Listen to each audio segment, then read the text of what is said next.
people want to know how to stop the laziness, and they want to know how to stop the procrastination. And, they have some idea in their head, some kind of a vision of what they want to do. But they don't know where to start. They don't know where to start it, They don't know where to start. And so they say, hey, where do I start? And when's the best time to start? And I have a very simple answer for that. Here and now. That's it. You want to improve? You want to get better? You want to get on a workout program or a clean diet? You want to start a business? You want to write a book or make a movie or build a house or a computer or put together some mobile application? Where do you start? You start right here. And when do you start? You start right now. I had beaten my habit of hitting the snooze button. I couldn't believe it, and I thought, wait a minute. Counting backwards? That is the dumbest thing I've ever heard in my entire life. Well, the next morning I used it again and it worked. The next morning I used it again and it worked. The next morning I used it again and it worked. And then I started to notice something really interesting. There were moments all day long, just like that 5-second moment in bed, where I knew, knowledge, what I should do. And if I didn't move within 5 seconds, my brain would step in and talk me out of it. Every human being has a 5-second window, might even be shorter for you. You have about a 5-second window in which you can move from idea to action before your brain kicks into full gear and sabotages any change in behavior.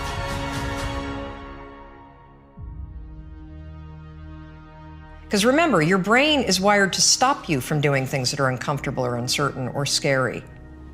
It's your job to learn how to move from those ideas that could change everything into acting on them. A closed-mindedness that amounts to an imprisonment so total that the prisoner doesn't even know he's locked up.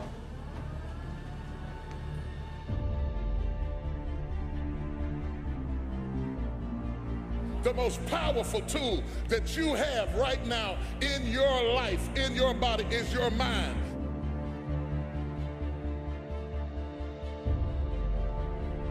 Give me a new perspective. Give me a new way of looking at my situation.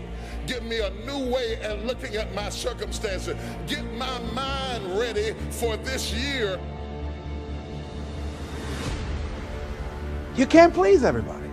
But there are people who have the fear of rocking the boat. Oh yes, it's going to be some struggles, it's going to be some challenges, it's going to be some tests, but even the struggles are an opportunity for me to show off the victory if my mind can handle the change.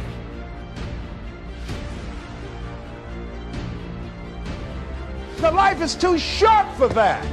Too short and unpredictable, moseying through. Not trying to disturb anything, not trying to shake anything up, not trying to make any waves. I'm as young as I'm ever going to be. I can't get any younger. I can't roll the clock back.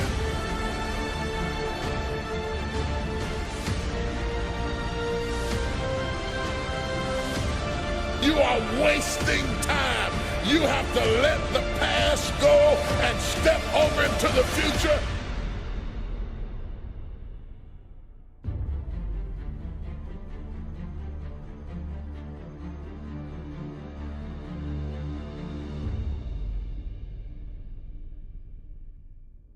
When you set goals, when you have an intention on something that you want to change about your life, your brain helps you. What it does is it opens up a checklist, and then your brain goes to work trying to remind you. It was cold, it was winter in Boston, and for the first time in 3 months, I had beaten my habit of hitting the snooze button.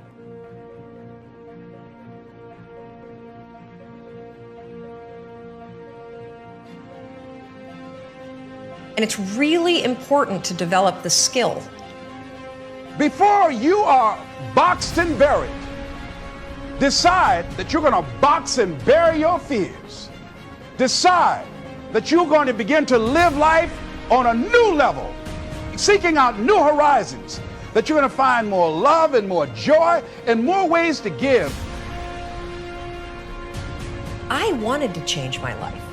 And I think most people that are miserable or that are really like dying to be great and dying to have more, we want to change. We want to live a better life. We want to create more for our families. We want to be happier. The desire is there. Again, it's about how do you go from knowledge to action. So the first thing in this story that's important is realizing that the answer was in me. And my mind was telling me, pay attention.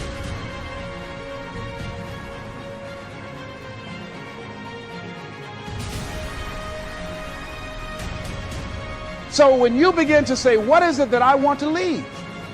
What contribution that I want to begin to make? What difference do I want to make in life? What is it that I want to do with the rest of the life that I have left? What chances I need to take? What risks do I need to begin to embrace? What fears do I need to step on? What areas of my life am I dead right now? What dreams? You can either live your dreams or live your fears. You have got to get to a point where you say, I'm sick and tired of living like this. There's got to be more. That's when people go out and strike out on their dreams. How are you going to make it? I don't know, but I will. I'm going to keep on kicking. I'm going to conquer my fears. I'm never going to give up.